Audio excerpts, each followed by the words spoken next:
mean, this is a tricky one because, I mean, I think one just assumes that by the time you get to a point in your professional career where you've got intelligence, quote unquote, sources, that you also have developed the means to sift what they're trying to plant on you and what you need to get out of them.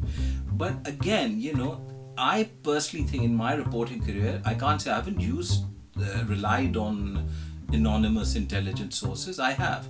But, first you have to develop a sort of trust relationship with them. And you have to be very clear cut that, if the story is great, that you'll buy them a meal, but you will not take a story that they are interested in and carry without cross-checking with at least two other credible sources.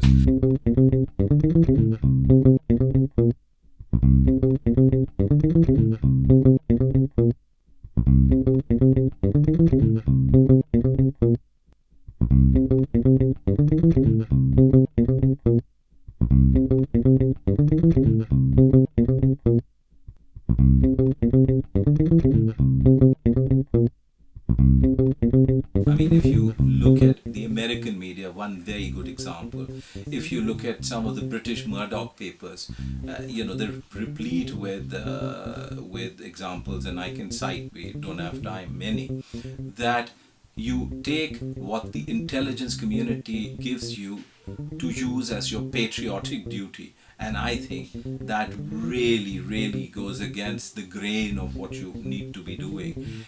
I would say that if you do not have complete trust on your sources, i.e., their relationship with you, everybody who gives you a story, it has an interest in its publication, quite clearly.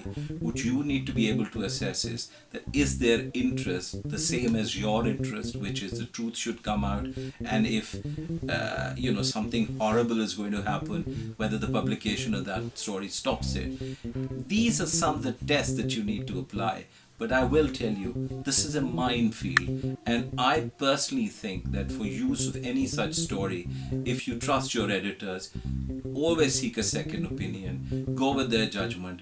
And I would say that, just don't take it face value. For example, if you're reporting in Pakistan, the easiest thing to do is to say somebody's corrupt, and tarnish them with that, sort of brush over and over and over again. And corruption is very deep-seated in our society. So every journalist is very tempted to do corruption stories, and with their heart in the right place. I'm not saying that that is not the case, but just imagine that if you are doing a story which calls me corrupt, and I'm not, what damage you're doing to me.